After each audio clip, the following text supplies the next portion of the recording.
بسم الله الرحمن الرحيم. مشاهدينا متابعينا في كل مكان، أسعد الله أوقاتكم بكل خير، وأهلا وسهلا مرحبا بكم هنا في لقاء يتجدد على شاشة قناة شباب سبورت اتش دي 1، ولقاء زاخو والنجف لحساب الجولة السادسة.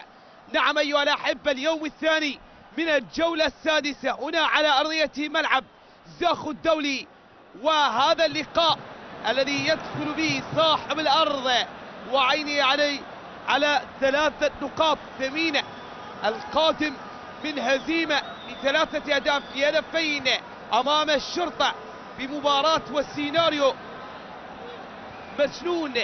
ومن هنالك فريق النجف القادم بقوة من محافظة النجف في الأشرف، القادم من هزيمة كبيرة.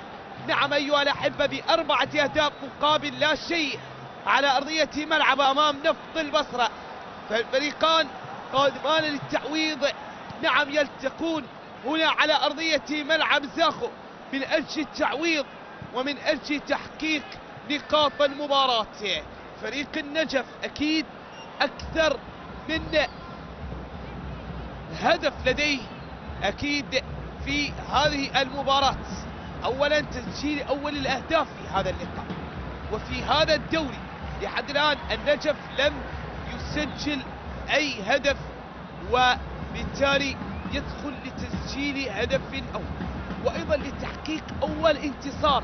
نعم انتصر ولكن بقرار اتحادي بعد احتساب نادي الديوانية خاسر ب3 أهداف مقابل لا شيء لعدم حضوره في الجولة الأولى. وبالتالي فريق نادي النجف قادم من أجل تسجيل النقاط ال3 الأولى وتعويض الهزيمة ومصالحة الجماهير، نعم بعد الهزيمة في الجولة الماضية. نستعرض على حضراتكم تشكيلة الفريقين مشاهدينا متابعينا، بداية بالفريق الضيف نادي النجف بقيادة المدرب الجديد حيدر عبودي، خلفا لهاتف شمران، بحراسة المرمى وسام محمد، خط الدفاع برونو ليما ومحمد عبد الزهرة، أحمد عبد الحسين، أحمد نعيم، خط المنتصف ظاهر حميد، علي رياض، أحمد كاظم، وثلاثي خط المنتصف ظاهر حميد، علي رياض، أحمد ناظم، خط الهجوم سفيان طلال، معين أحمد وأحمد كول. من هنالك فريق نادي زاخو بحراسة المرمى محمد شاكر، خط الدفاع الثنائي البرازيلي قلبي الدفاع فيتوريو سيلفا وهوليو موتيرو، على اليمين كايك أوليفيرا وأمجد وليد على اليسار، خط المنتصف ياسر قاسم، شيران جميل وحميد حاجي، وخط الهجوم لوكاس سانتوس وفرانك سيدريك ومحمد جواد. إذا مشاهدينا متابعينا بصافرة الحكم الدولي علي صباح، ويساعد حيدر عبد الحسن وأكام أحمد، وحكم رابع أميدة مصطفى، ومقيم الحكام أرسلان قادر. تنطلق صافرة البداية مشاهدينا متابعينا، تعلن عن انطلاق هذه المواجهة ما بين زاخو والنجف. الفريقان يلعبان الآن المباراة السادسة نعم في هذا الموسم. الفريق نعم الطامح بقوة فريق نادي النجف صاحب المركز الثالث في الموسم الماضي. فريق نادي زاخو صاحب المركز التاسع في المركز التاسع في الموسم الماضي. نعم يدخلان في هذا اللقاء من أجل تحقيق الانتصار وتحقيق نقاط المباراة. على اليمين وصلت الكرة لوكاس سانتوس، 9 أهداف في الموسم الماضي سجل هذا المهاجم البرازيلي الفذ والخطير. على اليمين وصلت لفائدة اللاعب معين أحمد لاعب منتخبنا الأولمبي. على اليمين نقلات استلام عن طريق طاهر حميد لاعب القوة الجوية السابق والطلبة وقائد غزال البادية في هذا اللقاء. يستلم كرة من هنالك على اليمين، يرسلها في منتصف الميدان بالكعب رائع عن طريق أحمد ناظم، ولكن من هنالك التغطية عن طريق اللاعب هوليو مونتي. نعم التقى الفريقان 17 مرة 15 في الدوري الممتاز ومرتين في الكأس. فاز النجف ب6 مواجهات، 1 في الكأس و6 في الدوري. 7 مواجهات. فاز زاخو ب4 مواجهات. التعادل حدث بينهم 7 مناسبات، 6 في الدوري ومرة في الكأس. أول مواجهة جمعت الفريقين، نعم مواجهة رسمية كانت في كأس العراق 30/9/2002. الدور الثالث كرة ترسل عن طريق محمد عبد الزهرة ولكنها بعيدة إلى خارج أرضية الملعب عن طريق أحمد كوني. نعم انتصر بها فريق. أول مواجهة طبعا انتهت بالذهاب 1-1. في الإياب انتصر النجف بهدف نظيف في 21 أكتوبر عام 2002. وأول لقاء في الدوري جمع الفريق كان في موسم 2003 في 15/11/2002. في الجولة 11 فاز النجف بهدفين مقابل هدف واحد. تعود الكرة في منتصف الملعب، البحث عن زميل، عادت الكرة عن طريق اللاعب برونو أو لمونتيرو، تصل لفائدة فيتوريو سيلفا البرازيلي. الصفقات التي استقطبها فريق نادي زاخو هذا الموسم، والمعروف عن هذا النادي بأنه الأكثر استقطابا للمحترفين وخاصة المحترفين البرازيليين. عادت الكرة لفائدة أحمد نعيم القادم من نادي القاسم، يرسل الكرة لطاهر، نقلها في منتصف الميدان لمصلحة فريق نادي النجف من أجل مصالحة الجماهير ومن أجل تحقيق أول 3 نقاط وبنتيجة رسمية. طبعا كما ذكرنا أيها الأحبة لم يحقق إلى حد الآن أي انتصار، الانتصار الوحيد جاء بقرار اتحادي حذاري. محمد عبد الزهرة أبو حالوب يرسل كرة من هنالك من أمام الخطير لوكاس سانتوس، ولكن الكرة صدت وتحولت إلى ضربة مرمى لفائدة وسام محمد. وسام لمصلحة فريق نادي النجف. نعم بقرار اتحادي تم احتساب النجف منتصرا ب3 أهداف مقابل 10. هنا إذن يأتي على أرضية ملعب نادي زاخو، ملعب زاخو الدولي، وبعد عودة الجماهير نادي زاخو يلعب أول مباراة على ملعبه بعد السماح للجماهير دخول إلى المدرجات، بعد سماح للجماهير من قبل اللجنة العليا للصحة والسلامة بنسبة 30%. سمحت للجماهير بكرة عرضية خطيرة لمصلحة النجف ولكنها بعيدة وصلت وعادت. نعم تعود الجماهير إلى المدرجات هنا إلى هذا الملعب الذي يستقبل وسع لي 20,000 متفرج يستقبل الجماهير. نعم جماهير فرسان الخابور. على اليمين وصلت الكرة لفائدة فريق النجف، قطعت لزاخو، ما زالت والسعادة الخطير أحمد معين الشاب نعم والطامح ينطلق ويحاول، ولكن الكرة سهلة عند الحارس محمد شاكر.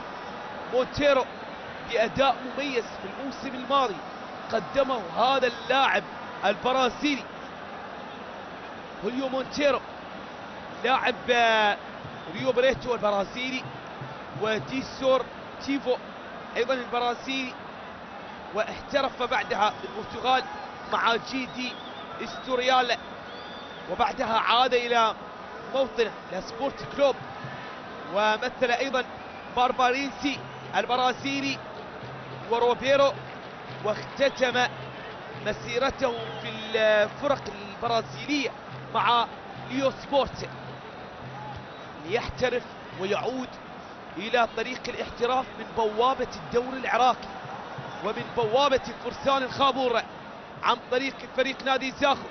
تعود الكرة الإبعاد عن طريق الدفاع، وبالتالي تحولت الكرة إلى خارج أرضية الميدان. حيدر عبودي لاعب نادي النجف السابق بكرة خطيرة ولكنها سهلة عند حارس المرمى. من هنالك وسام محمد يحتضن الكرة وبمأمن تستقر بأحضان حارس المرمى وسام محمد. حيدر عبودي لاعب النجف وأمانة بغداد والطلبة ونفط الوسط، واحترف مع نادي الفجيرة الإماراتي، كان مساعدا لهاتف شمران وحسن أحمد، مدربين من قادوا فريق نادي النجف في أقل من سنة.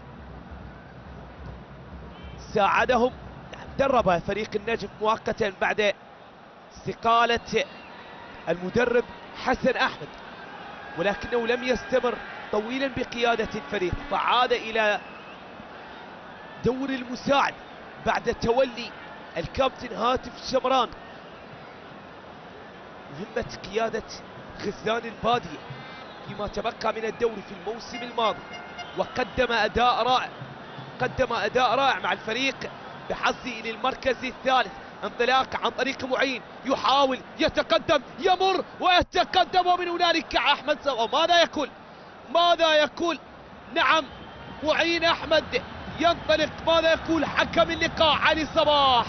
لا يشير لوجود أي خطأ، لا وجود لأي ركلة جزاء. يقول هل هي ضربة ركنية أم ضربة مرمى؟ ولكن أكيد القرار لدى حكم اللقاء.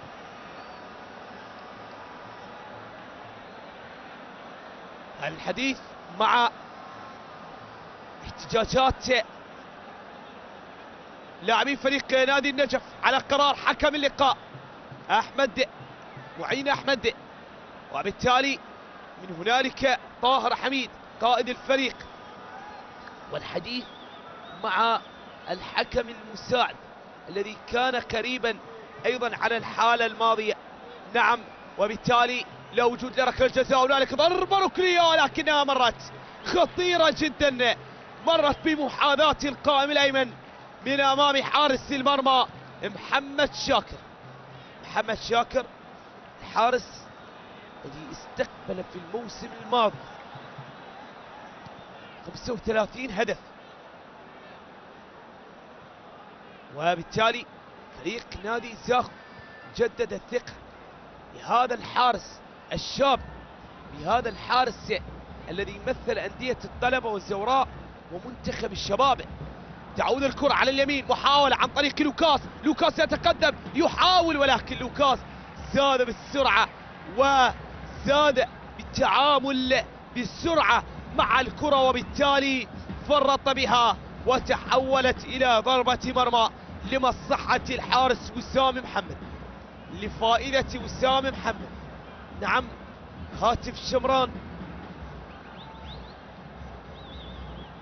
حقق مع النجف الموسم الماضي المركز الثالث ب 74 نقطة، ب 21 فوز، ب 11 تعادل، ب6 هزائم، سجل 46 واستقبل 26. أحمد معين يسقط ويشكو من إصابة، ألف سلامة للاعب الواعد معين أحمد، وبالتالي يتحصل على خطأ فريق نادي النجف. محمد عبد الزهرة متخصص في تنفيذ الكرات الثابتة، وأول من يمسك الكرة ويتقدم لتنفيذ الخطأ، ولكن بعد الاطمئنان على صحة الزميل معين أحمد. ألف سلامة للاعب معين أحمد. الموسم الماضي لعب الفريقان مباراتين، التقى مرتين فريق النجف بزاخو. المباراة الأولى كانت لحساب الجولة 18 في ملعب النجف في 9 فبراير، وانتهت بالتعادل 1-1. سجل أحمد لفتة كوني للنجف في الدقيقة 33، وعدل لزاخو اللاعب برونو ليما المدافع في الدقيقة 56. برونو ليما مدافع نادي النجف الحالي. والمباراة الثانية كانت لحساب الجولة 37 في 13 يوليو 21 يوم الثلاثاء أيضا، وفاز النجف بهدف الغاني ستيفن بافور في الدقيقة 84 في ملعب زاخو.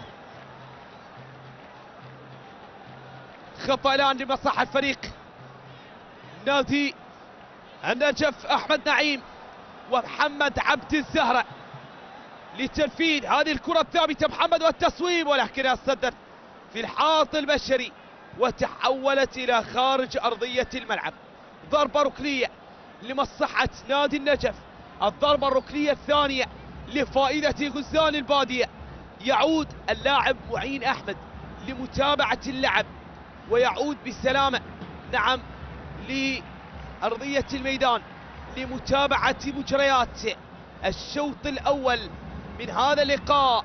الكرة تعود لفائدة طاهر حميد، يرسل كرة عالية ولكن تبعد من جانب الدفاع، تتحول إلى خارج أرضية الملعب، إلى خارج أرضية الملعب. من هنالك الهتافات ومن هنالك الجماهير الحاضرة في أرضية الميدان. نعم، هنا في المدرجات، هنا في المدرجات، مدرجات ملعب زاخو، بعد أن رأت النور الجماهير بعد السماح لا بالعودة بنسبة 30% من اللجنة العليا للصحة والسلامة. تعود الجماهير لمساندة نادي المحافظ، محافظة زاخو. كرة ترسل إلى الأمام، محاولة عرضية ولكن محاولة المقصية وتصويب، ولكنها بعيدة جدا إلى خارج أرضية الملعب، بعيدة جدا. الكرة الماضية عن طريق أمجد وليد صاحب الهدف الوحيد في الموسم الماضي، سجل هدف وحيد كان في مرمى الميدان. الموسم الماضي دخل نادي النجف إلى الجولة السادسة وهو يمتلك 7 نقاط، 7 نقاط من تعادل وانتصارين. الجولة الأولى خسر من الديوانية بهدف مقابل لا شيء، الجولة الثانية لم يحضر وبقرار اتحادي احتسب خاسرا أمام نفط الوسط ب3 أهداف مقابل لا شيء. الجولة الثالثة حقق أول انتصار له في الدوري بعد الفوز على نادي السماوة. مرت الكرة إلى خارج أرضية الملعب، إلى خارج أرضية الملعب. انتصر على نادي السماوة بهدف تالا الكاميروني. الجولة الرابعة انتصر على الميناء بهدف نظيف عن طريق محمد عبد الزهر أبو حالوب. الجولة الخامسة تعادل على ملعبه مع نفط ميسر. طبعا الجولة السادسة واجه في الموسم الماضي أربيل في 28/11/2020 وتعادل 0-0. تعود الكرة على اليمين لفائدة نادي زاخو، تحولت إلى خارج أرضية الملعب. الكرة من هنالك جانبية، استلام لوكاس سانتوس يحاول يراوغ، تقطع الكرة من هنالك، تشديد الخناق والتوافد والانقضاض ب4 لاعبين، وبالتالي صافرة وخطأ لمصلحة فريق النجف.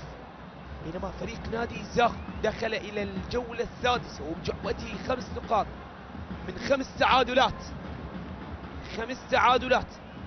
الجولة الأولى 0-0 مع الكرخ، الثانية 1-1 مع أربيل، الثالثة مع الشرطة 0-0، الرابعة مع النفط 1-1، الخامسة مع الطلبة 1-1. ولعب في الجولة السادسة مع القوة الجوية وانتصر بهدف مقابل لا شيء على هذا الملعب بهدف هارون أحمد. تعود الكرة على اليسار، وصلت ولكن وسام يتدخل، حارس المرمى وسام محمد ويقتنص الكرة الماضية، وبالتالي تعود الكرة سهلة عند حارس المرمى وسام محمد. يرسل الكرة إلى الأمام، تصل الكرة وتعود بالراس، تتخلص عن طريق طاهر حميد. طاهر في منتصف الميدان عن طريق اللاعب يحاول لوكاس سانتوس. تحولت الكرة جانبية لفائدة فريق زاخو عن طريق شيبان جميل، ولكن من هنالك ألف سلام. اللاعب طاهر حميد يشكو من إصابة، يسقط، وبالتالي تدخل الفريق الطبي لإسعاف اللاعب. غادرت اللاعب طاهر حميد، ألف سلامة. للاعب طاهر. في هذه اللحظات يغادر، تعود الكرة من هنالك تدخل عن طريق سفيان طلال المغربي الذي يحاول في الكرة الماضية، وبالتالي صافرة وخطأ، صافرة وخطأ لمصلحة لوكاس سانتوس. لوكاس سانتوس أيضا يشكو من إصابة. لوكاس 3 أهداف في هذا الموسم إلى حد الآن، هدف في مرمى النوروز في الجولة الأولى، هدف في مرمى الميناء في الجولة الثالثة، هدف في مرمى الشرطة في الجولة الماضية في اللقاء المثير الذي جمعهم مع الشرطة في استاد الشعب، وانتهى بانتصار القيثارة ب3 أهداف مقابل هدفين. سجل لوكاس هدف وياسر قاسم هدف. ياسر قاسم والعودة من الاحتراف، والعودة من الاحتراف بعد مشوار طويل في الدوري الانجليزي. محاولة الاستقبال من جانب لوكاس، محاولة ترسل على اليسار، محاولة تحضير تصويبه، ولكن حارس المرمى وسام محمد، وسام محمد بكرة نعم جاءت أينما يتواجد، أينما يتواجد حارس المرمى وسام. انطلاقا من هنالك للمغربي سفيان طلال، ولكن طلال يرسل كرة بدون متابعة. تعود الكرة مرة أخرى، الاستقبال بالصدر، محاولة التقدم، التمرير، الاستلام، نقلات ممتازة، انطلاقة على اليسار لفائدة زاخو، الاستلام، محاولة العرضية من أمجد وليد صاحب الإمكانيات الهجومية، الكرة ترسل عالية ولكنها سهلة عند حارس المرمى، عند حارس المرمى وسام محمد. نعم الكرة كانت المكان الذي يتواجد به الحارس وسام محمد، ولكن أيضا تحتسب هذه الكرة خطيرة على مرمى فريق النجف، وتحتسب أيضا يحتسب تصدي للحارس وسام محمد، وتحتسب أخطر الكرات إلى حد الآن لفائدة فريق زاخو. وفي المباراة أخطر الكرات، أخطر الكرات. تعادل حدث ما بين الفريقين في 7 مواجهات، 6 في الدوري ومرة في الكأس. في موسم 2002 في الكأس أول تعادل حدث بين الفريقين، وبأول مواجهة رسمية جمعت الفريقين حدث التعادل بينهم. بعدها التعادل حدث بينهم في موسم 2012 وفي موسم 2013 وفي موسم 2015 وفي موسم 2017 وموسم 2018، وآخر تعادل حدث بين الفريقين كان في الموسم الماضي وانتهى على أرضية ملعب زاخو. سجل برونو ليما لفائدة زاخو وأحمد كوني لمصلحة النجف. تعود الكرة تصد من اللاعب محمد عبد الزهرة، ترسل الكرة إلى الأمام ولكن المتابعة من أحمد نعيم، والكرة قريبة على حارس المرمى. من هنالك وسام محمد يرسلها إلى الأمام، عادت لفائدة فريق زاخو في منتصف الميدان التقدم، ومن هنالك صافرة وخطأ لمصلحة فريق زاخو بقرار الحكم الدولي صاحب 44 عام الذي يقود المباراة الرابعة له في هذا الموسم.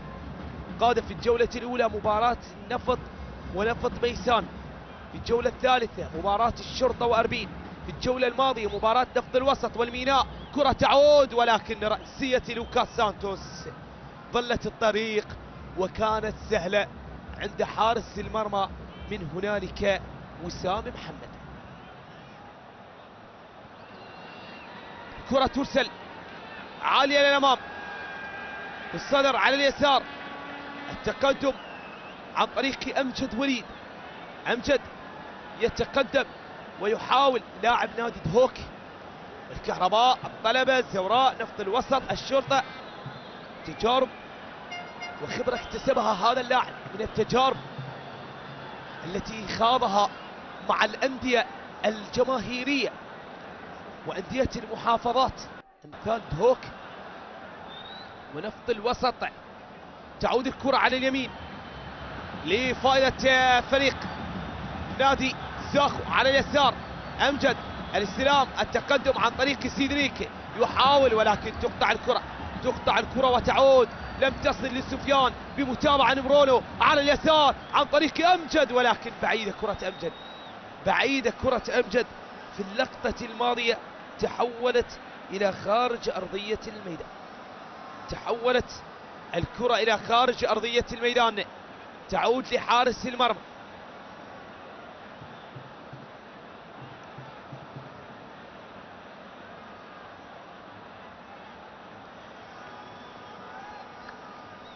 لحارس المرمى وسام محمد.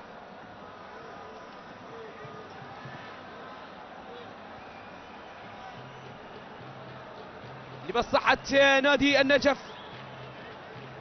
كرة ترسل عالية للأمام، وصلت وعادت لمصلحة فريق نادي النجف إلى خارج أرضية الملعب.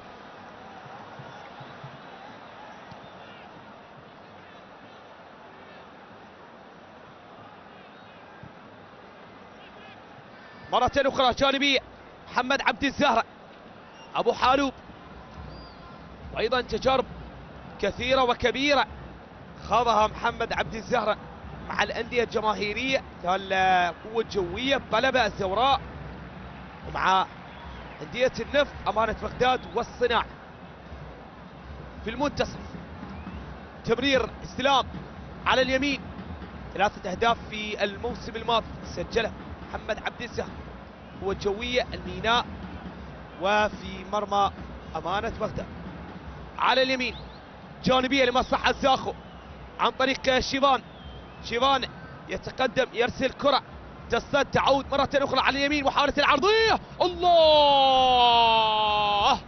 مرت الكرة بتدخل وإبعاد عن طريق المدافع أحمد نعيم، الظهير الأيمن يتدخل وبكرة وراسية يرسلها ويغير مسارها، نعم، إلى خارج أرضية الميدان. أمجد وليد ممتاز، يحاول ولكن تقطع من أمجد، تعود الكرة مرتدة لفائدة اللاعب معين أحمد، تعود لدفاعات زاخو إلى الأمام، ترسل تبعد عن طريق أحمد عبد الحسين إلى خارج أرضية الملعب. تحولت مرة أخرى جانبية لمصلحة فريق نادي زاخو في منتصف الميدان، ولكن الكرة مرت من أمام اللاعب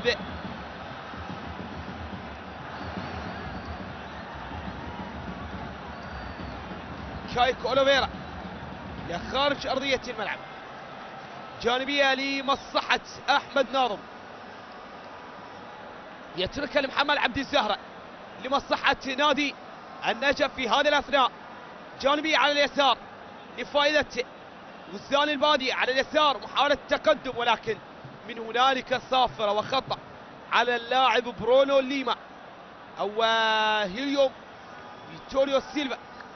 فيتوريو سيلفا هو من يرتكب المخالفة في اللقطة الماضية، وبالتالي صافرة وخطأ أكيد بمكان خطير لمصلحة طاهر حميد، لمصلحة نادي النجف.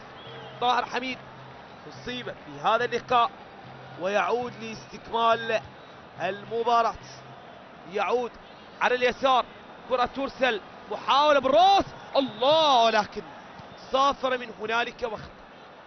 حكم اللقاء يقول هنالك مخالفة في داخل منطقة العمليات لنادي زاخو، وبالتالي خطأ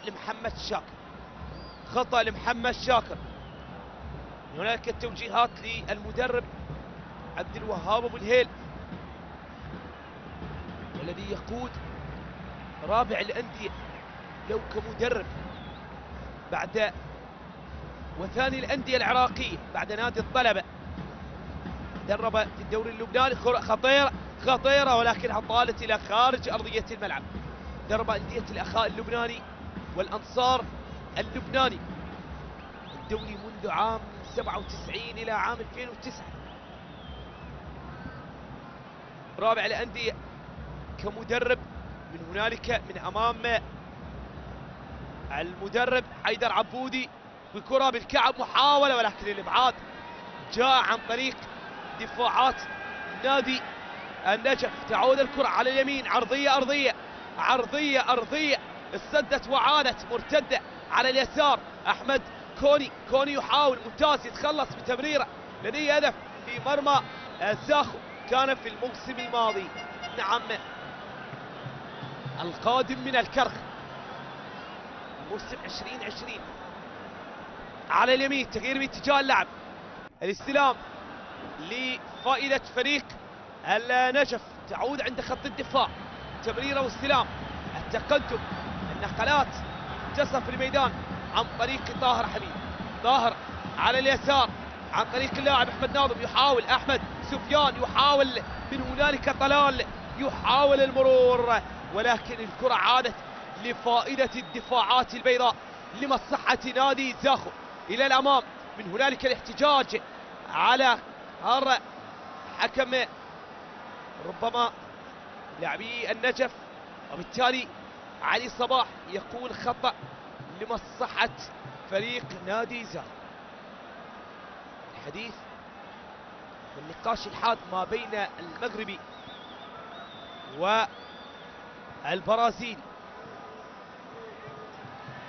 ريو مونتيرو، والمغربي سفيان طلال. كرة في منتصف الملعب، تمريرة إلى الأمام، نقلات على اليمين، مونتيرو في منتصف الميدان، تمريرة إلى الأمام، تبعد وتقطع من جانب الدفاع، تعود في منتصف الملعب، الاستلام، التمرير بالراس، يتخلص، تعود لفائدة فريق نادي النجف عن طريق سفيان طلال. سفيان يحاول التخلص، تقطع وتعود لمصلحة فريق نادي زاخو، تمريرة على اليمين، وصلت لوكاس سانتوس، والعرضية ولكنها بأحضان حارس المرمى. تستقر الكرة الماضية، عرضية لوكاس سانتوس، تستقر عند حارس المرمى وسام محمد. زاخو الأكثر وصولا إلى المرمى، وبهجمات تذكر أكيد خطيرة كانت، ولكن بهجمتين فقط، لكن وصل إلى مرمى نادي النجف ليس فقط ككرات خطأ وكمحاولات خطيرة وحقيقية، لا، وإنما كهجمات نعم تبرهن لك بأن نادي زاخو الأفضل حاليا من خلال عرضيات لوكاس، من خلال أيضا مساهمات أمجد وليد من اختراق دفاع والوصول إلى مرمى المنافس. من هنالك توجيهات حيدر عبودي، لعب لأمانة بغداد رفقة محمد عبد الزاهر، ثنائي كان ممثلا لدفاعات أمانة بغداد، ثنائي قلب الدفاع السابق لأمانة بغداد. الكرة إلى خارج أرضية الملعب، تتحول، ومن هنالك السقوط والشكوى من الإصابة.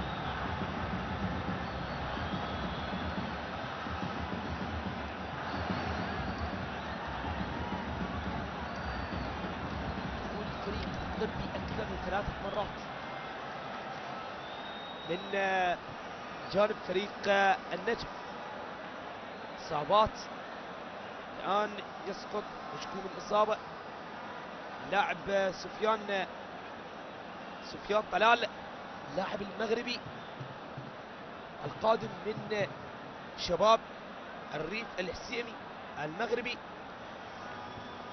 احترف فقط مرة واحدة في الدوري المصري في طلائع الجيش المصري، مثل أندية الرجاء الرياضي، شباب قصبة، مغربي الفاسي، جمعية السلام، وحسنية أكادير، والجيش الملكي، ورجاء بني سلام. وآخر الفرق التي مثلها كان فريق شباب الريف الحسين. أحمد ناظم يتابع اللعب، تعود لفائدة محمد عبد الزهرة، التمرير للاعب أحمد نعيم، أحمد على اليمين، التمرير والاستلام، تنقل وتعود، نقلات في المنتصف وتريث وهدوء لقراءة المباراة، لقراءة المباراة. محاولة ما زالت لفائدة فريق نادي النجف. طاهر حميد يحافظ على الكرة، يرسلها في المنتصف، ولكن من هنالك صافرة الكابتن أحمد صباح تشير لوجود خطأ مصلحة فريق النجف.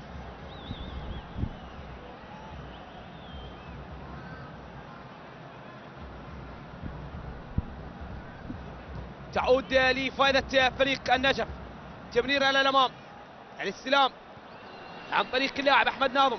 أحمد والصراع من أمام اللاعب كايك أوليفير أو حميد حاجي. وصلت الكرة بمتابعة من موتيرو إلى حارس المرمى محمد شاكر بضغط من المهاجم أحمد لفتكوني، يضغط على محمد شاكر، وبالتالي محمد يرسل الكرة إلى خارج أرضية الملعب، إلى خارج أرضية الملعب يرسلها، وبالتالي تتحول جانبية لمصلحة نادي النجف. على اليسار، على اليسار لمصلحة نادي النجف. المباراة بركود وهدوء بدون محاولات الآن، تراجع وتحفظ وحذر من الفريقين قادمان من هزيمتين. النجف قادم من هزيمة كبيرة من نفط البصرة، وقبلها تعادل من أربيل 0-0، وتعادل مع الكهرباء 0-0، والخسارة من الطلبة بهدف نظيف. بالتالي يبحث عن الانتصار الأول منذ 4 جولات. بينما فريق نادي زاخو قادم من هزيمة من الشرطة بثلاثة أهداف مقابل هدفين، وقبلها انتصر على أمانة بغداد بهدفين مقابل هدف وحيد، وعلى الميناء بهدفين مقابل لا شيء، وعلى نوروز انتصر في الجولة الأولى بهدفين مقابل هدف وحيد، وتعادل مع الكرخ بتعادل سلبي على هذا الملعب لحساب الجولة الثانية. سهل عند حارس المرمى، من هنالك وسام محمد. وسام والهدوء، ترسل كرة عالية للأمام بالراس، وصلت وتحولت إلى خارج أرضية الملعب، جانبية لمصلحة أحمد نعيم، أيضا من الشباب يمتلكون إمكانيات رائعة، وقدموا موسم رائع مع نادي القاسم الفريق الشبابي بقيادة قصي منير في الموسم الماضي، والبقاء في دوري الأضواء صاب الكبار، وبالتالي غادر أحمد نعيم رفقة سراج الدين. أيضا سراج الدين هداف نادي القاسم في الموسم الماضي، أيضا من الصفقات التي أجراها فريق نادي النجف في الموسم الحالي. تم استقطاب ثنائي أحمد نعيم من القاسم وسراج الدين صاحب 9 أهداف في الموسم الماضي. الكرة على اليمين ترسل عالية إلى الأمام، وصلت، تعود، تصل لمصلحة سفيان على اليسار، تحولت إلى خارج أرضية الملعب، جانبية لمصلحة نادي النجف. ومن هنالك علي صباح، تعود الكرة لمصلحة أحمد ناظم. أحمد لطاهر حميد، من هنالك وأحمد لفتكوني يرسل على الكرة الصعبة أو على المساحة الصعبة، تعود لحارس المرمى. من هنالك وسام محمد يرسل كرة إلى الأمام، تبعد إلى الأمام، تعود لفائدة فريق نادي زاخو منتصف الملعب. التمرير عن طريق اللاعب حميد حاجي، حميد يحاول، من هنالك لوكاس، تمرير واستلام عن طريق الشيبان لأمجد، ولكن الكرة لم تصل لأمجد، بمتابعة من أحمد نعيم، تحولت وعادت لفائدة معين أحمد على اليمين، ولكن تقطع. ومن هنالك صافرة وخطأ واحتجاج على قرار حكم اللقاء في اللقطة الماضية، احتجاج على قرار حكم اللقاء. التمرير والاستلام لفائدة فريق نادي الزاخو. كرة ترسل عالية للأمام بالراس من جانب الدفاع، تصل وتعود والإبعاد عن طريق اللاعب سفيان طلال من أمام اللاعب حميد حاجي، وبالتالي تحولت جانبية لفائدة أو شيبان جميل يعود بالكرة للاعب كايك أوليفير. التمرير لهوليو مونتيرو في منتصف الملعب، التقدم على اليسار لأمجد الأعسر الذي يمرر على اليسار، وبالتالي تبعد الكرة إلى خارج أرضية الملعب. تحولت الكرة جانبية لمصلحة فريق زاخو، محاولة ولكن من هنالك التقدم والإبعاد من جانب الدفاع. التمرير من نادي النجف والنقلات، الاستلام، التقدم على اليمين، التقدم والمحاولة، تمرير على الأمام ولكن تبعد الكرة. تعود للممتاز معين، تعود مرة أخرى لفائدة فريق نادي زاخو. تقطع، تغيير باتجاه اللعب ناحية اللاعب شيبان جميل. شيبان يعود بالكرة لفائدة هوليو مونتيرو. هوليو في منتصف الملعب لمصلحة زاخو، لكن بهدوء كما ذكرنا أيها الأحبة بأن الفريقان يلعبان بتحفظ وحذر ونقلات وعودة في منتصف الملعب. تعود الكرة لفائدة زاخو النقلات البرازيلية ما بين كايك أوليفيرا وهوليو مونتيرو، نقلات وتصويبة أرضية إلى خارج أرضية الملعب. أقل من 5 دقائق تصلنا على نهاية شوط المباراة الأول. مشاهدينا ومتابعينا في كل مكان، متابعين قناة الشباب سبورت HD1، نقل الحصر منافسات الدوري العراقي الممتاز، لقاء زاخو والنجف لحساب الجولة السادسة موسم 21-22.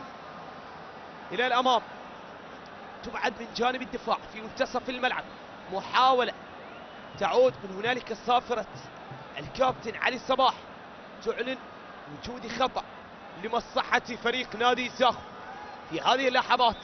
التمرير، الاستلام عن طريق مونتيرو، التمريرة، محاولة المرور تعود لمصلحة فريق زاخو عن طريق كايك أوليفيرا.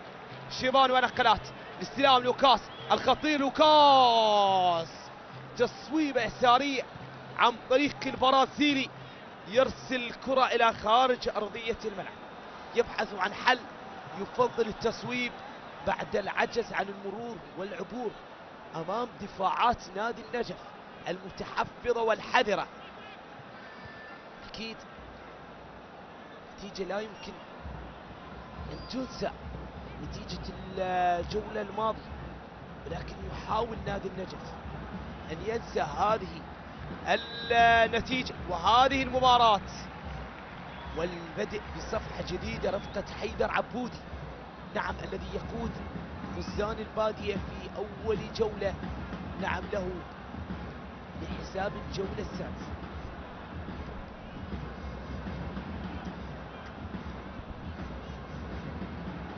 تعود لفائدة زاخو، التقدم عن طريق هوليو مونتيرو، ترسل كرة إلى الأمام ولكن سهلة عند حارس المرمى، سهلة عند وسام محمد بدون متابعة من اللاعب فرانك سيدريك.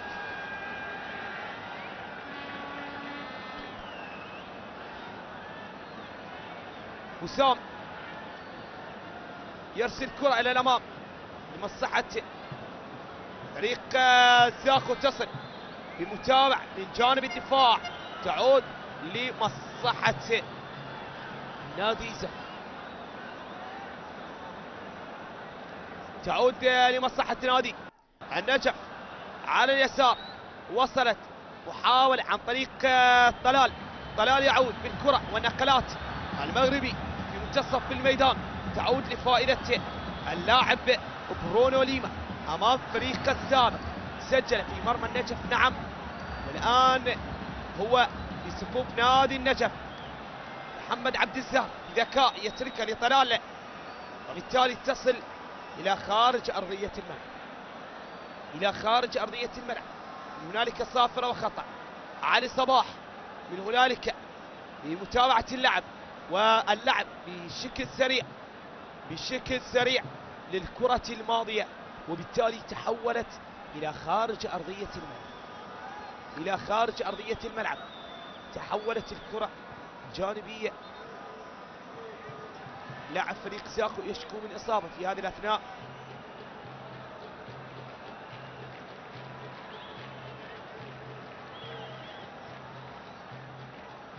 السلامة للاعب في هذه اللحظات.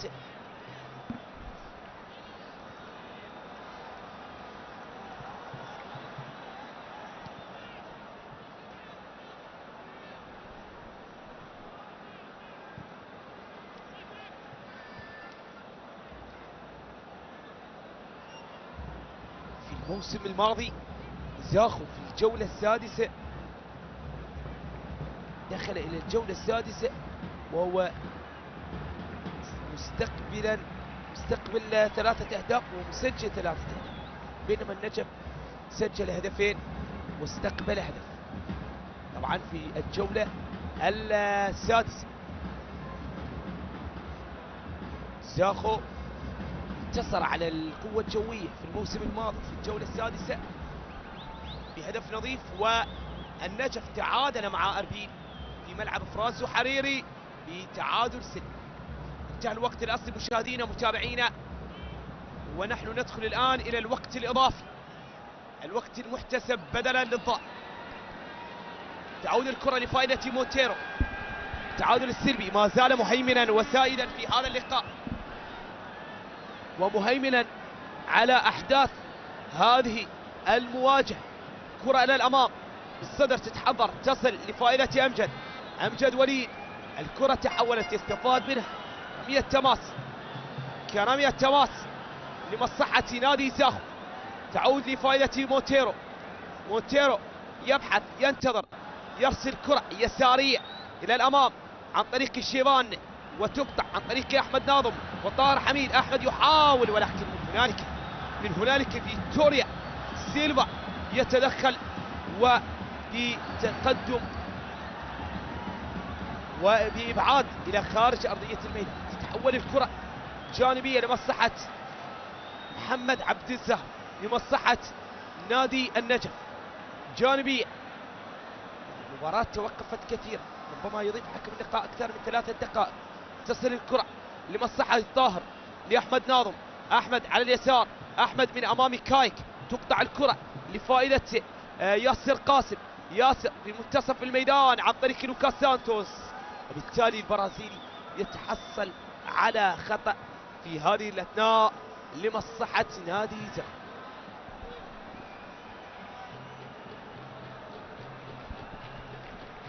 دقيقتين أضاف حكم كوقت محتسب بدلا للضائع.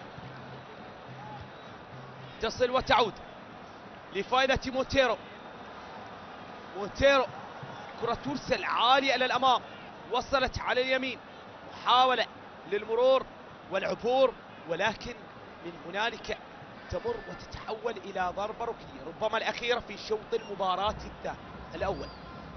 قبل نهاية شوط المباراة الأول، هل نشاهد هدف لمصلحة زاخو أو لمصلحة النجف؟ لا نعرف. سنعرف بعد الضربة الركنية. من هنالك علي صباح والحديث وتهدئة الثنائي البرازيلي برونو ليما وهوليو مونتيرو، وحاولة خطيرة وبعدت من محمد عبد الزهر، ممتازة من أبو حالوم. تعود الكرة بمرتدة لمصلحة النجف، ولكن من هنالك تقطع وتستعاد. تعود مرة أخرى التمرير لمصلحة النجف. عادت ووصلت، ومن هنالك طاهر حميد ألف سلام يشكو من إصابة، ربما إصابة قوية جدا تجبر اللاعب التألم بهذا الشكل. ألف سلامة للاعب القوة الجوية السابق طاهر حميد. طاهر وقائد خزان البادية في هذه المباراة. الكابتن علي صباح يستلم في اللعب ويتابع جانبية لمصلحة نادي النجف على اليمين لفائدة أحمد عبد الحسين. نقلها في منتصف الميدان علي رياض القادم من نادي الكرخ، نقلها في منتصف الميدان لم تصل لمعين أحمد، انطلاقة لمصلحة نادي زاخو، وربما هي الأخيرة كانت لمصلحة فرسان الخابور.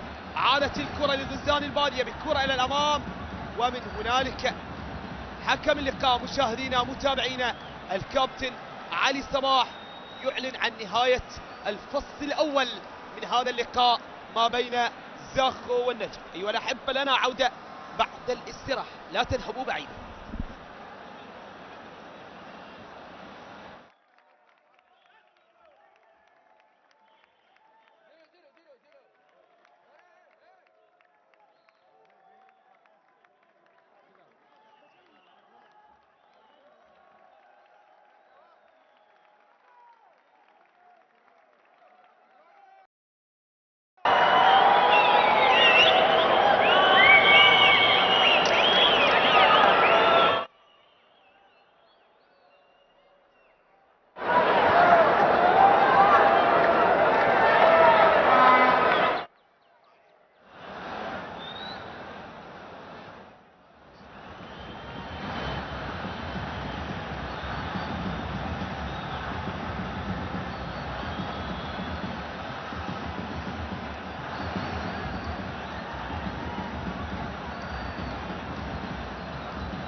مرة أخرى مشاهدينا متابعينا عدنا وإياكم لمتابعة مجريات شوط المباراة الثاني هنا على أرضية ملعب نادي زاخو، ولقاء نادي زاخو والنجف هنا على أرضية ملعب زاخو الدولي الذي يسع لي 20,000 متفرج اليوم وبعد عودة الجماهير، وبهذه اللوحة الرائعة التي تعرض لكم مشاهدينا متابعينا عودة جماهير نادي زاخو بنسبة 30%. نعم، بعد السماح لعودة الجماهير من اللجنة العليا للصحة والسلامة. نعم، هذه هي الجماهير بنسبة 30%، كانت 100%. ماذا سوف نشاهد في المدرجات؟ من هنالك نادي زاخو لا يريد أن يخذل أنصاره، يريد أيضا يصالح الجماهير الحاضرة نعم في هذه المواجهة، وتسجيل نقاط 3 ثمينة والانتصار في هذه الموقعة. خطأ لمصلحة نادي النجف من هنالك على اليمين لفائدة محمد عبد الزهرة، لفائدة محمد أبو حالوب. ينتظر من هنالك الكابتن علي صباح وتنظيم الحائط البشري للسماح لتنفيذ الكرة الثابتة الضوء الأخضر والتصويب البعيدة جدا عن طريق أبو حالوب. محمد عبد الزهر بعيدة جدا، الكرة الماضية إلى خارج أرضية الملعب. محمد شاكر تصل وتعود لفائدة أوليو موتيرو لمصلحة فريق نادي زاخو. كرة ترسل عالية للأمام، تبعد من جانب الدفاع، تصل وتعود مرة أخرى لمصلحة الحارس محمد شاكر.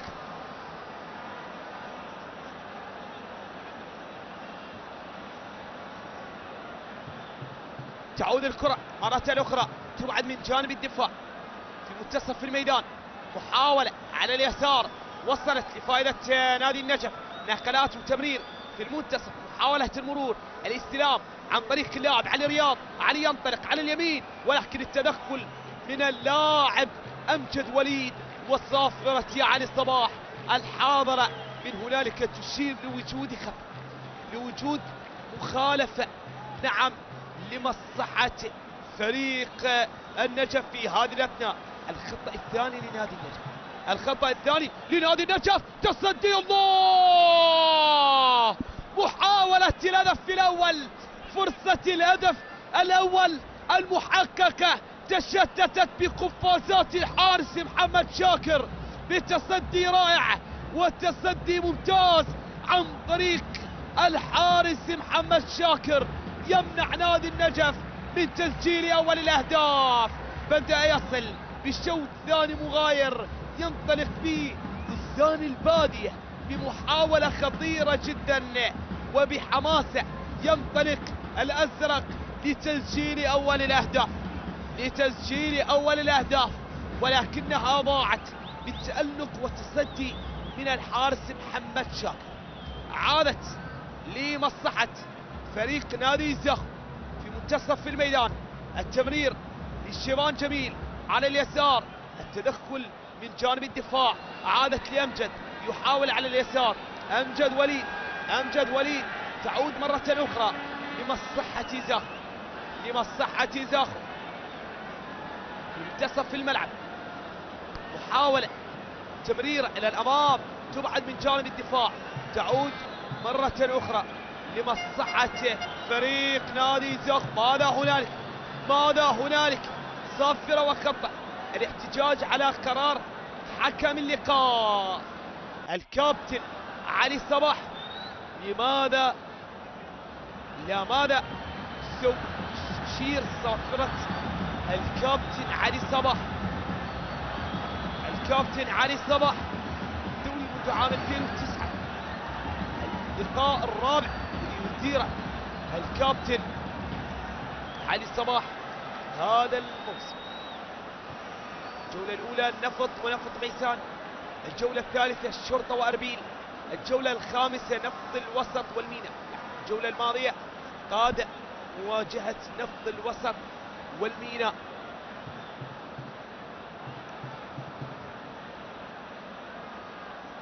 احتجاجات ما زالت متواصل على قرار حكم اللقاء، وخطأ في مكان خطير، خطأ على قوس الجزاء.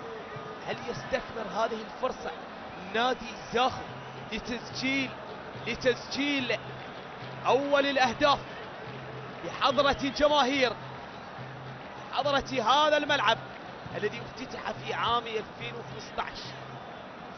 لقاء الافتتاح شهد حضور نجوم المنتخب الوطني ونجوم نادي زاخو، وبالتالي هنالك خطأ، ومن هنالك في مكان خطير ياسر قاسم قاش الحال مع اللاعب طلال. خطأ على قوس الجزاء لمصلحة نادي زاخو في هذه الأثناء لمصلحة اللاعب ياسر قاسم المتخصص. هذه كرات ياسر من هنالك الحاض البشري المتمثل 7 لاعبين بتصويب أرضية صدت، عادت محاولة ما زالت قائمة، انقطعت وعادت وتصويبة بعيدة إلى خارج أرضية الملعب، بعيدة جدا الكرة الماضية إلى خارج أرضية الملعب، تعود لمصلحة الحارس وسام. كرة الصد أرضية حائط البشري. قرعة كأس العراق دور 32، قرعة النجف مواجهة كربلاء. نادي كربلاء نادي اشتقنا لرؤيته في الدوري الممتاز، يواجه نادي النجف في ملعب كربلاء.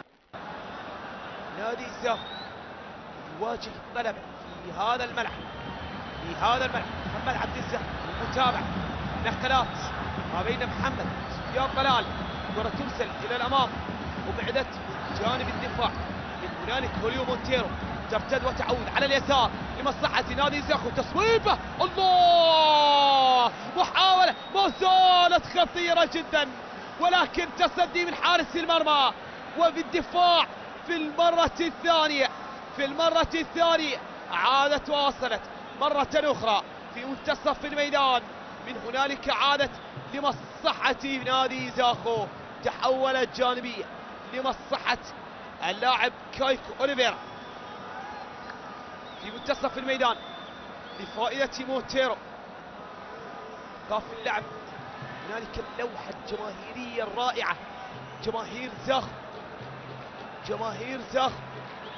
لوحة جماهيرية اشتقنا لرؤيتها بعد جائحة كورونا، بعد الفيروس اللعين الذي استهدف العالم،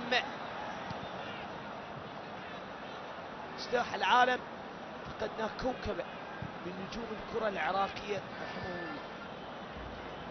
تعود الجماهير، ملح المباريات والمواجهات في دورينا الجماهيري، الأندية الجماهيرية وأيضا أندية المحافظات.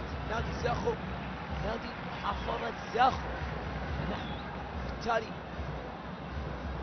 جماهير هذه المحافظة من عشاق كرة القدم تتوافد هنا في المدرجات في أرضية ملعب زاخو.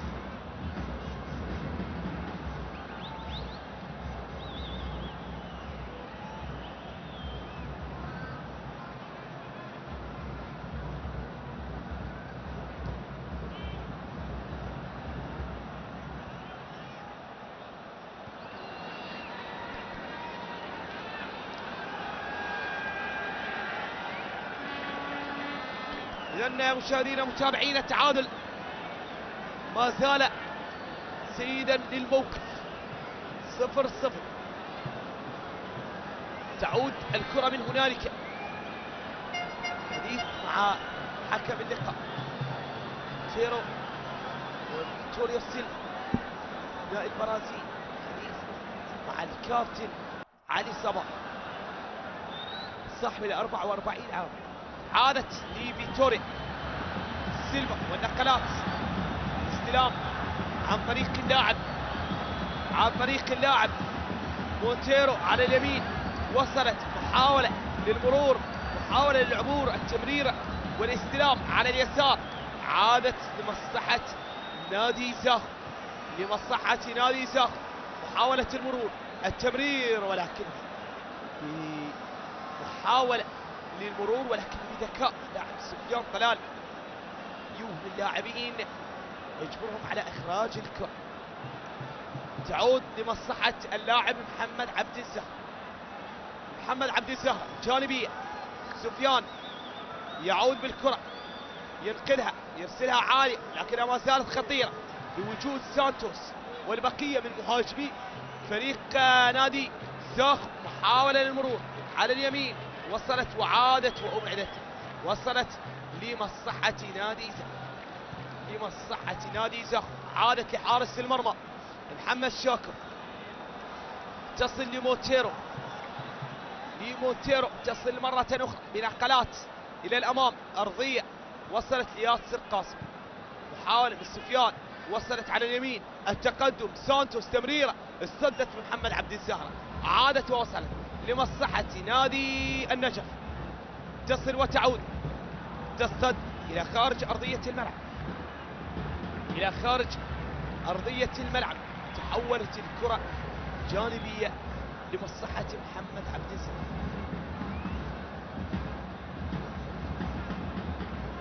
سفيان طلال يسقط على أرضية الملعب، المغربي يشكو من إصابة.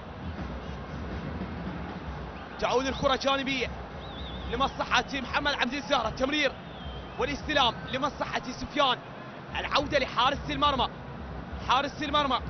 وسام محمد يرسل الكرة إلى الأمام وصلت لمصلحة أمجد ولي. أمجد، مونتيرو، نقلات في منتصف الملعب، ظاهر حميد والضغط، ظاهر وأحمد رياض، ومن هنالك أحمد نعيم. كرة ترسل إلى الأمام، وصلت خطيرة لمصلحة النجف. الانطلاقة يستعيدها من هنالك أحمد ناظم. أحمد يحاول يمرر الاستلام من سفيان لمحمد عبد الزارع، يراوغ يمر بكوبري، ولكن تقطع الكرة وتعود بانطلاقه لمصلحة فريق زاخو على اليسار. وصلت لمصلحة الكاميروني سيدريك، ولكن الكرة مرت بإبعاد وتدخل من جانب الكاميروني فرانك سيدريك دي جوجو. وصلت وعاد ياسر قاسم إلى اللاعب سفيان، جميل لمصلحة لوكاس سانتوس، يحاول تقطع من سفيان وتعود لمصلحة المغربي، يرسل كرة إلى الأمام، ولكنها سهلة وصلت عند حارس المرمى. عادت لفائدة فيتوريا سيلفا في منتصف الميدان لمصلحة ياسر قاسم، والتمرير لفائدة نادي زاخو. نقلات، استقبال على اليسار، تمريرة مجهولة لا على التعيين، تقطع وتعود من طاهر وأحمد نعيم. حميد، نعم طاهر حميد وأحمد نعيم على اليمين بنقلات ومحاولة للمرور، وصلت لأحمد رياض. تمرير لمعين، ممتاز، معين يستقبل الكرة بشكل رائع، يحافظ عليها رفقة كوني، ولكن الكرة سريعة لم يلحق بها اللاعب كوني، وبالتالي قطعت وعادت. وصلت لمصلحة زاخو، محاولة المرور قطعت أمانة، تعود لمصلحة فريق نادي النجف. تعود تمريرة واستلام، ولكنها سهلة عند حارس المرمى. من هنالك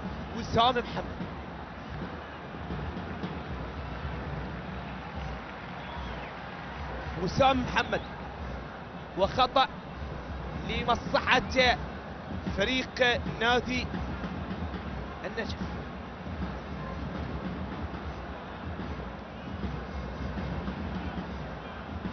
كرة للأمام، محاولة المرور، من هنالك صافرة، احتجاج من الجماهير أيضا ومن لاعبي نادي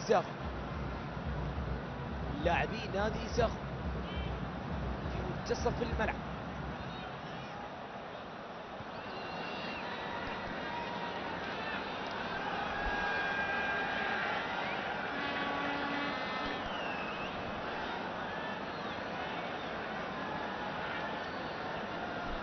لمصلحة فريق النجف عن طريق اللاعب برونو ليما، يرسل كرة للأمام. طاهر حميد يرسل كرة مجهولة لا على التعيين إلى خارج أرضية الملعب. تحولت الكرة إلى ضربة مرمى لمصلحة فريق زاخو. ذلك تصل الكرة لفائدة مونتيرو، تمرير للأمام، تصل وتعود لمصلحة نادي زاخو على اليسار. نقلات وتمرير، تصل وتعود مرة أخرى لفائدة فريق زاخو خارج أرضية الملعب. والكابتن عبد الوهاب يوجه اللاعبين، أكيد لا يريد التعثر. مرة أخرى تمرير إلى الأمام، الاستلام وصلت وعالت لفائدة نادي زاخو. الاستلام في منتصف الملعب، تمرير إلى الأمام لفائدة الكاميروني، وصلت وعالت. محمد على اليمين يحاول المرور، محمد جواد، ولكن من هنالك برونو ليما الزميل في الموسم الماضي، الثنائي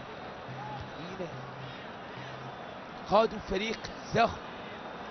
إذن مشاهدينا متابعين، حساب الجولة الماضية،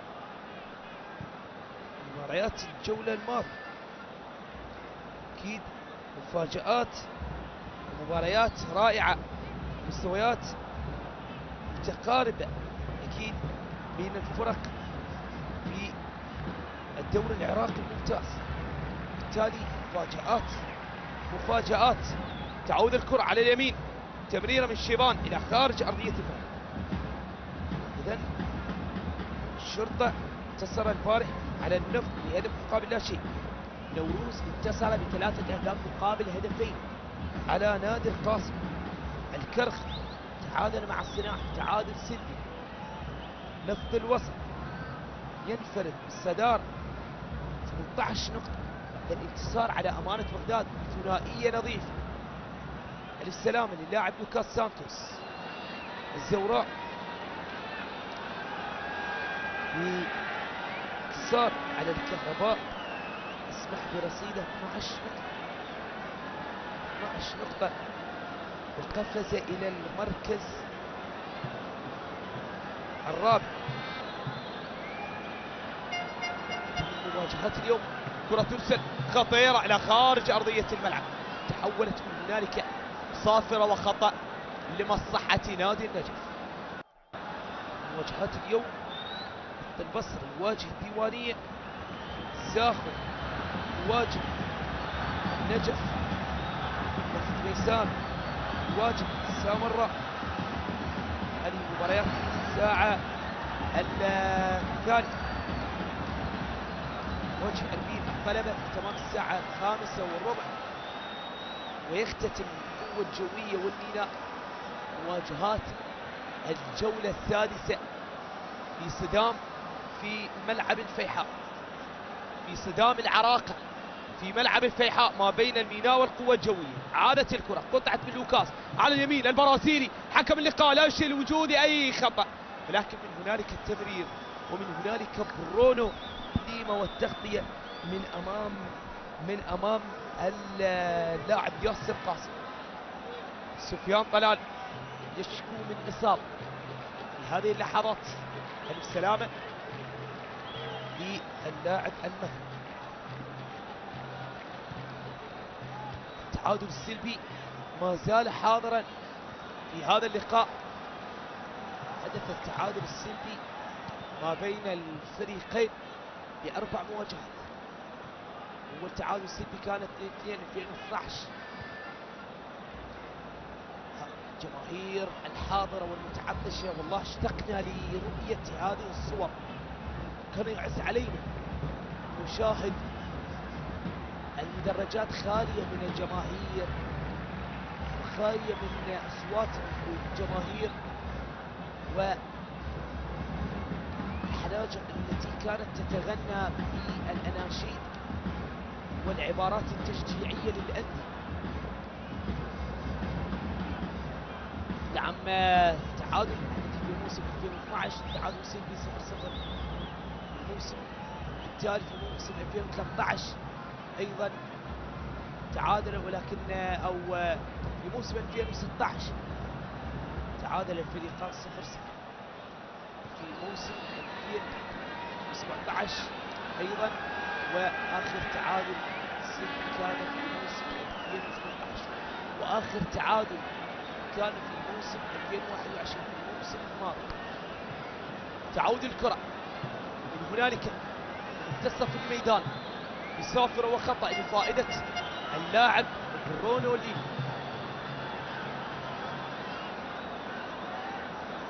البرازيلي يتحصل على خطأ.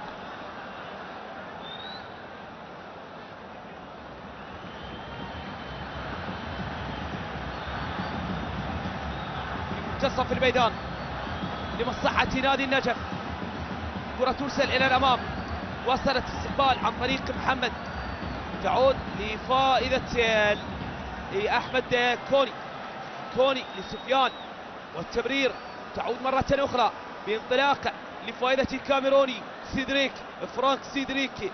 دي جوكو يحاول على اليسار، ولكن من هنالك يتحصل على خطأ اللاعب الكاميروني فرانك سيدريك، قادم من نادي هلال الشابة التونسي، مثل اتحاد طنجة المغربي وكوتون سبورت الكاميروني. على اليمين بخطأ لمصلحة نادي زاخو. من هنالك ترقب والحذر داخل منطقة الجزاء، تبعد الكرة وحاولت التصويب ولكن تصويبة مجهولة بعيدة يستعيدها. الله الله على استعادة ذكية ورائعة عن طريق الكاميروني. الكرة ظلت الطريق ومرت بعيدة على مرمى بريء، لكن يستعيدها اللاعب بسرعة. هنالك فرانك سيدريك الكاميروني. هنالك خطأ، تحصل على خطأ بذكاء لمصلحة نادي زاخو. على اليسار بكرة قريبة من الضربة الركنية وربما أخطر بوضعية أكثر.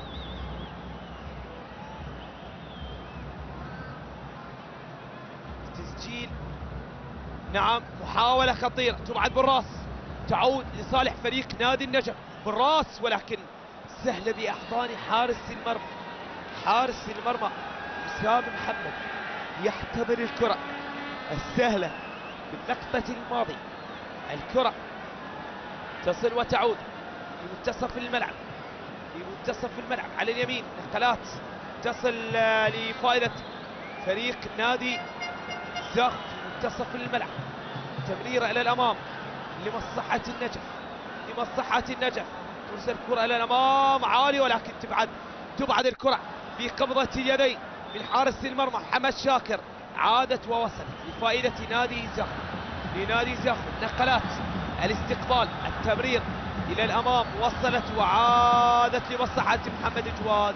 8 أهداف في الموسم الماضي، موهبة الواعد محمد جواد. هنالك يستعد دخول سراج الدين.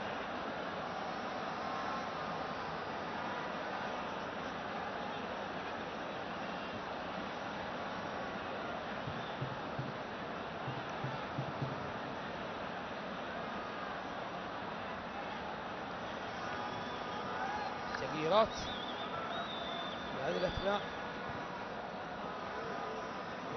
اللاعب سراج الدين وأمجد. سراج الدين يشارك في هذه الأثناء لاعب القاسم السابق، اللاعب الذي مثل أندية كربلاء والسماوة. كرة ترسل إلى الأمام، وصلت وعادت لفائدة فريق زاخو، تعود في منتصف الملعب لمصلحة زاخو. تمريرة لفائدة الأبيض على اليسار، تمريرة داخل منطقة الجزاء، ولكن الكرة وصلت سهل بأحضان حارس المرمى. تغييرين لفريق نجف وتغيير للفريق زاخو في هذه اللحظات. كرة تصل في منتصف الملعب، تعود محاولة المرور عن طريق اللاعب علي رياض. علي يحاول الكرة الماضية ولكن من هنالك الكرة مرت إلى خارج أرضية الملعب،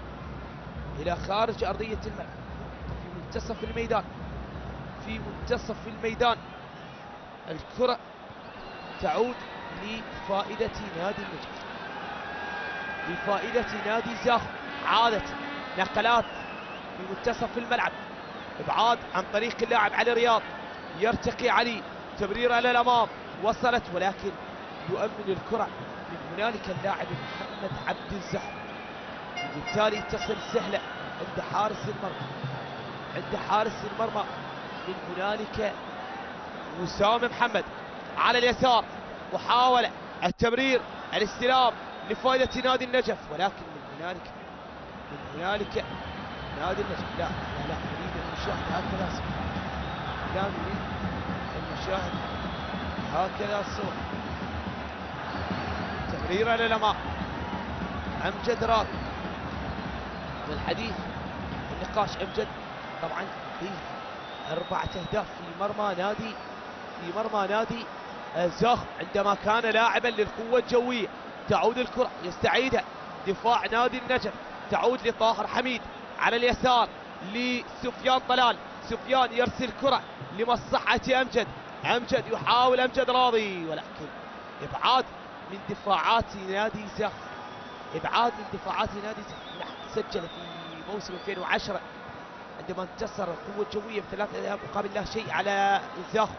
سجل أمجد هدف واحد في موسم 2018 عندما فاز القوة الجوية ب5 أهداف مقابل هدف وحيد. سجل أمجد هدفين، وسجل في مرحلة الإياب عندما فاز القوة الجوية على زاخم بهدف مقابل لا شيء. نعم، حمل توقيع أمجد يشارك. إذا أمجد لديه علاقة مع شباك فريق نادي زاخم. سجل 4 أهداف. هل يسجل في هذه الأمسية؟ هل يسجل فيما تبقى من الوقت؟ فيما تبقى من الوقت مشاهدينا ومتابعينا في كل مكان، تمريرة من هنالك، دفاعات نادي زاخم تدفع كل ما لديها قوة إلى الأمام، ترسل الكرات. هنالك متابعة للجانب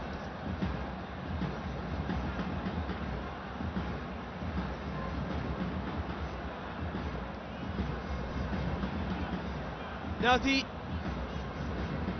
نجف. تعود لوسام محمد، ترسل الكرة على الأمام، وصلت لأمجد.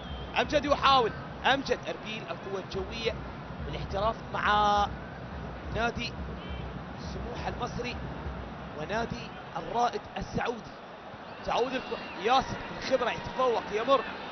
تعود الكرة لفائدة لوكاس سانتوس، ولكن هنالك الصافرة، هنالك الصافرة والخطأ لمصلحة نادي زاخم. تعود على اليسار، نقلات وتريث بدون فرص حقيقية تذكر، بدون فرص حقيقية تذكر، باستثناء كرة اللاعب معين أحمد الذي انطلق بها على اليمين وصوبها وتصدى لها حارس المرمى محمد شاكر.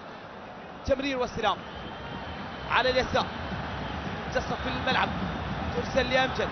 أمجد وليد يحاول، أمجد تقطع من أمجد وتعود لفائدة النجف في انطلاقة، ولكن هنالك سافر رياضي رائع محبب شاهد.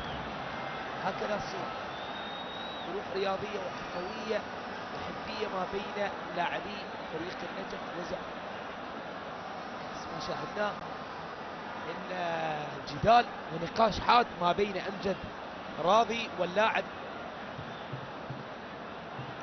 تورسل على اليسار. محاولة للتقدم لفائدة نادي النجف، ولكن حكم اللقاء لا يعطي أي شيء، لا يعطي أي شيء، وبالتالي مرت وتحولت جانب لفائدة نادي النجف. لكن هنالك سقوط وهنالك شكوى بالإصابة. لاعب نادي النجف يشكو من إصابة في هذه الأثناء.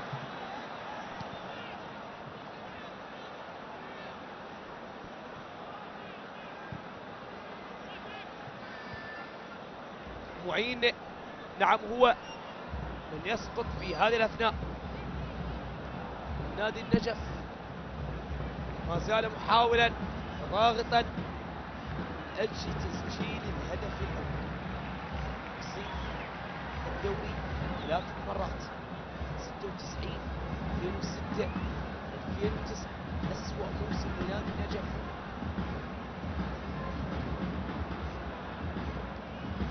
تواجد في المركز 16 في عام 88، كان أول مواسم 19 خسارة، 9 تعادلات، فوزين، 15 نقطة، 30 مباراة، 47، استقبل 47 هدف وسجل 19 هدف. تبعد وتعود لمصلحة نادي النجف. تصطد لطاهر حميد، طاهر والابعاد عن طريق برونو ليما، بعيدة جدا من برونو، سهلة عند حارس. أكثر موسم سجل فيه أهداف وأكثر موسم سجل فيه نقاط كان موسم 95 95 حصد 107 نقط، حصد المركز الثالث. أكثر موسم سجل فيه الأهداف كان موسم 95 سجل 84 هدف. أكثر موسم استقبل فيه الأهداف نادي النجف عام 93 حصد المركز 13 استقبل 72 هدف. أكثر المواسم استقبل فيها خسارة 23 خسارة موسم 93 وحصد المركز 13. أقل المواسم استقبالا للخسارة في موسم 2007 و2009. تعود الكرة أكثر تحقيقا للانتصارات 28 فوز عام 95 وحصد المركز الثالث. الأكثر تحقيقا للتعادلات 26 تعادل عام 93 وحصد المركز 13.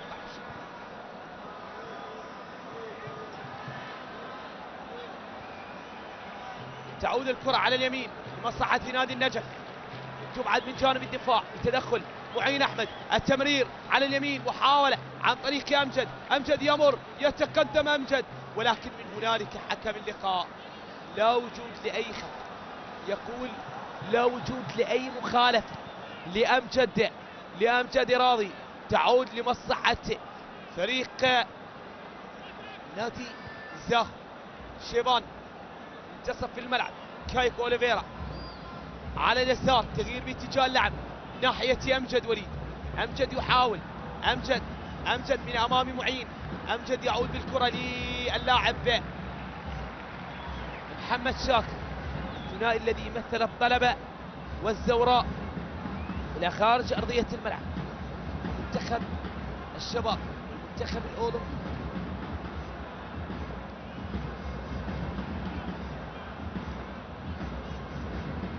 تعود لمحمد عبد الزهرة جانبية، محمد ينتظر يبحث ينتظر المساندة.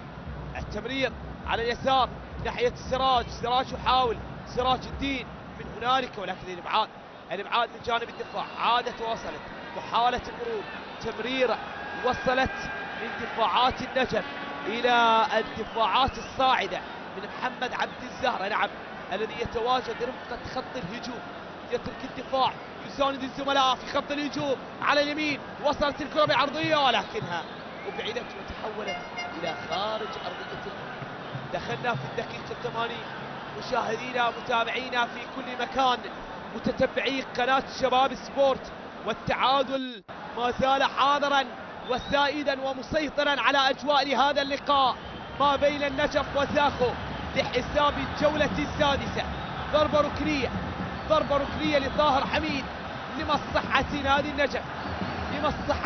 النجف، لمحاولة لمصلحة نادي النجف. الكرة ترسل، محاولة تدخل من جانب الدفاع، تعود لفائدة فرانك يحاول، ولكن من هنالك الصراع الأمريكي الجنوبي البرازيلي، تدخل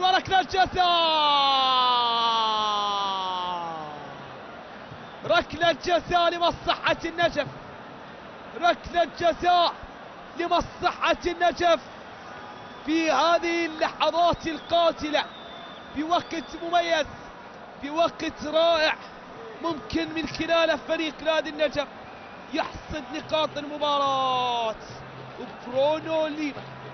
برونو ليما الموسم الماضي سجل في مرمى النجف عندما كان لاعبا لزاخو، الآن يتسبب بركلة جزاء لفريق النجف ضد زاخو، وهو الآن ممثلا لنادي النجف. ركلة جزاء لمصلحة أمجد راضي، أمجد مع موعد لتسجيل أول الأهداف له مع النجف، وأول أهداف في النجف هذا الموسم، وخامس أهداف اللاعب أمجد راضي في مرمى زاخو.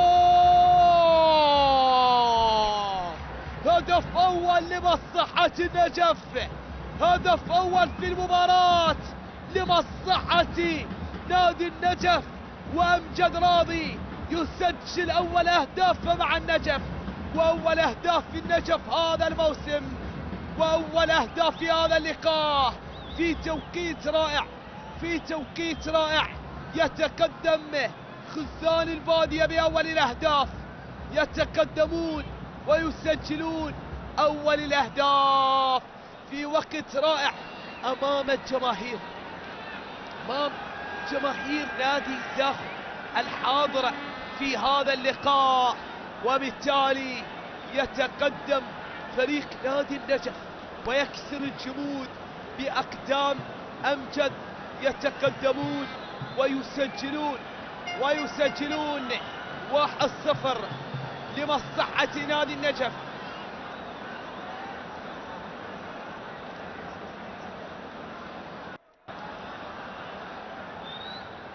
تعود الكرة لمصلحة فريق نادي زاخو، والذي يبحث الآن عن التعديل فيما تبقى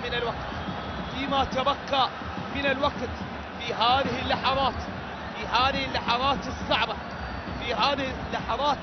الصعبة على فريق نادي زاخو وعشاق نادي زاخو الحاضرة في هذا اللقاء. تعود الكرة على اليمين، فريق نادي خطيرة بالراس إلى خارج أرضية الميدان. النجف فاز في الموسم الماضي على نادي زاخو في آخر مواجهة جمعت الفريقين بحساب الجولة 37 لموسم 21 أيضا على هذا الملعب.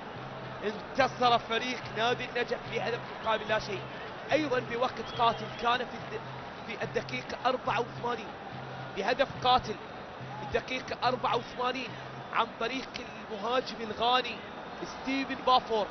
الكرة تعود، دخلنا في الدقيقة 85، 5 دقائق تفصلنا على نهاية شوط المباراة الثاني ونهاية هذا اللقاء. نعم أيها الأحبة، نادي زاخو متأخرا بهدف مقابل لا شيء. زاخو يقترب من الهزيمة الثانية على التوالي بعد هزيمة في الجولة الماضية من نادي الشرطة في مباراة ماراثونية ب3 أهداف مقابل هدفين.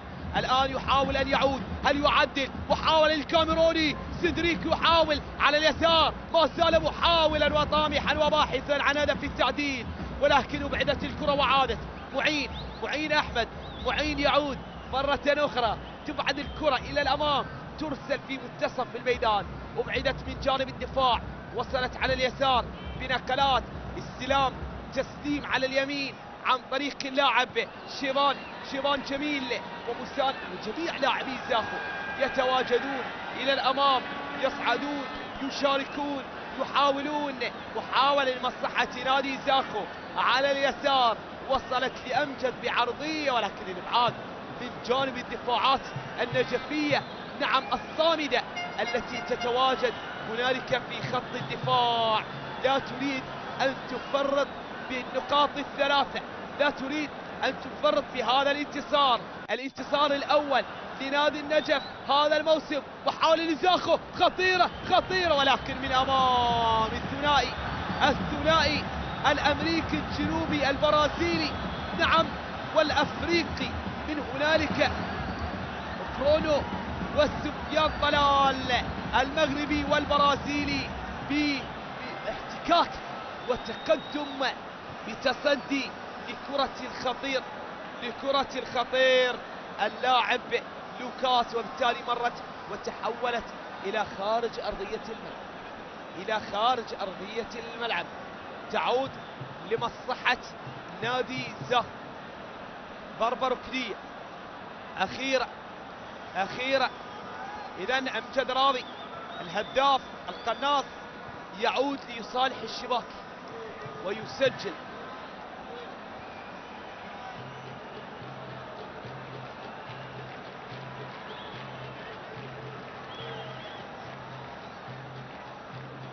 النجف فاز بهذه النتيجة 4 مرات. ضربة ركنية لفائدة نادي زاخو، لفائدة ياسر، يرسل كرة خطيرة ولكن تبعد من جانب الدفاع. فاز لأول مرة في أيام بطولة الكأس بهدف مقابل لا شيء في عام 2002 وفاز بنفس هذه النتيجة في موسم 2018 بهدف سجاد رعد في موسم 2020 وفي الموسم الماضي بهدف ستيفن بافور الغاني، وبالتالي نعم ينتصر للمرة الرابعة بنفس هذه النتيجة، المرة الخامسة بنفس هذه النتيجة. نادي زاخو هذا الانتصار أو بهذه الهزيمة يهبط إلى المركز الثامن طبعا، وبالتالي تعود الكرة سهلة عند حارس المرمى. نادي النجف يقفز بهذا الانتصار إلى المركز التاسع، إلى المركز 13 إلى المركز التاسع، وربما يصالح جماهير أجمل ما بهذا الانتصار بأن من أرضية ملعب زاخو الدولي وأمام هذه الجماهير، أمام جماهير زاخو لم تتأثر نعم غزلان البادية بهذه الجماهير. كرة خطيرة وصلت عن طريق أمجد، ولكنها نعم راية وتسلل في اللحظة الماضية. بالتالي تعود هنالك استعداد للدخول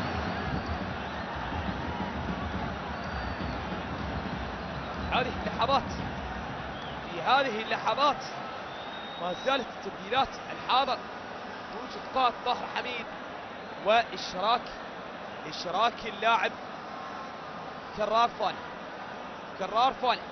إذن نادي النجف في طريق الانتصار الأول والانتصار الثاني في هذا الموسم، الانتصار الرسمي أكيد الأول والانتصار رقم 16 نعم على فريق، هو الانتصار السابع ب 18 لقاء جمعه مع فريق نادي زاخو. تبعد الكرة وتعود لمصلحة نادي زاخو على اليسار، ولكن تبعد من جانب الدفاع، أبعدت من جانب الدفاع، ومن هنالك صافرة وخطأ في مكان خطير فيما تبقى من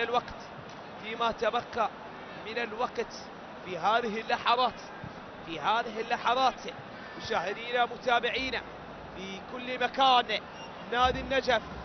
نادي النجف يقترب من تحقيق الانتصار لحساب الجولة السادسة واليوم الثاني من مواجهات الجولة السادسة. 3 مباريات نفس التوقيت، نيسان وسامراء وقاسم، وبكرة خطيرة لمصلحة نادي زاخو، ربما هي الأخيرة لمصلحة نادي زاخو في هذه الأثناء، لمصلحة نادي زاخو، ولكنها اصطدت بالحائط البشري وعادت الإبعاد من جانب سراج الدين صباح. يعود إلى خط الدفاع لمساندة الزملاء فيما تبقى من الوقت. كرة وعرضية ولكن سهلة عند سفيان، ترسل بعيدة من سفيان الكرة إلى الأمام، وصل نادي زاخو تحاول الإبعاد تصل مرة أخرى، ولكنها استدت بمن؟ استدت بياسر قاسم. هنالك توجيه اللاعبين. محمد عبد الزهر أبو حالو يرتدي إشارة القيادة بعد مغادرة القائد طاهر حميد، وبمجهود يذكر ويشكر وأداء رائع قدمه طاهر حميد في هذه الأمسية في هذا اللقاء. تعود الكرة جانبية لمصلحة محمد عبد الزهر على اليسار، تمريرة على الجانب الأيسر لمصلحة كوني، تمريرة ولكن متابعة من جانب الدفاع، متابعة من المدافع فيتوريا سيلفا. نعم الوافد الجديد في صفوف فريق نادي زاخو، وصلت الكرة إلى خارج أرضية الميدان، ربما القاضية ربما القاضية من فريق نادي النجف، ربما رصاصة الرحمة. من هنالك الثنائي أمجد راضي ومحمد عبد الزهراء، الثنائي الذي مثل القوة الجوية. خطيرة جول، خطيرة جول، محاولة، ضاعت فرصة الهدف الثاني عن طريق سراج الذي كاد أن يكتب أول أهدافه في هذا الموسم وفي صفوف فريق نادي النجف القادم من نادي القاسم. هداف نادي القاسم برصيد 9 أهداف في الموسم الماضي، أراد أن يبدأ المشوار ويسجل أيضا رصاصة الرحمة وأيضا أول الأهداف، ولكنها ضاعت واعتلت العارضة الأفقية. ما زالت دفاعات نادي النجف صامدة أمام هجوم وطموح ومحاولات وإصرار فريق نادي زاخو لتسجيل هدف التعديل. أمجد وليد على اليسار، أمجد وليد تصل الكرة وتعود من هنالك على اليمين. محاولة لمعين أحمد، التمرير، أمجد للقاضية، أمجد برصاصة الرحمة ولكن أبعدت، قطعت بالخبرة عن طريق البرازيلي مونتيرو، يقطعها إلى الأمام، وصلت خطيرة لمصلحة فريق زاخو ولكنها استقرت بأحضان حارس المرمى وسام محمد. من هنالك تعود ضغط من الكاميروني فرانك سيدريك، تعود الكرة إلى خارج أرضية الملعب لفائدة نادي زاخو على اليمين.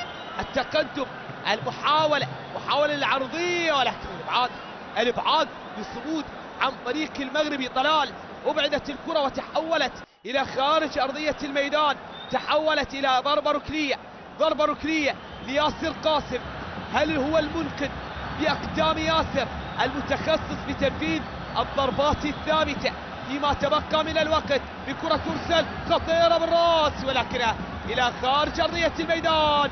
مشاهدينا متابعينا، ومع هذه الكرة المجهولة تنطلق صافرة الحكم علي صباح لتعلن عن نهاية اللقاء بانتصار نادي النجف بهدف مقابل لا شيء، ليرفع رصيده إلى 7 نقاط في المركز التاسع. مشاهدينا متابعينا، كان معكم عباس الزرقاني، شكرا لكم على حسن المتابعة والإنصات، والسلام عليكم ورحمة الله وبركاته.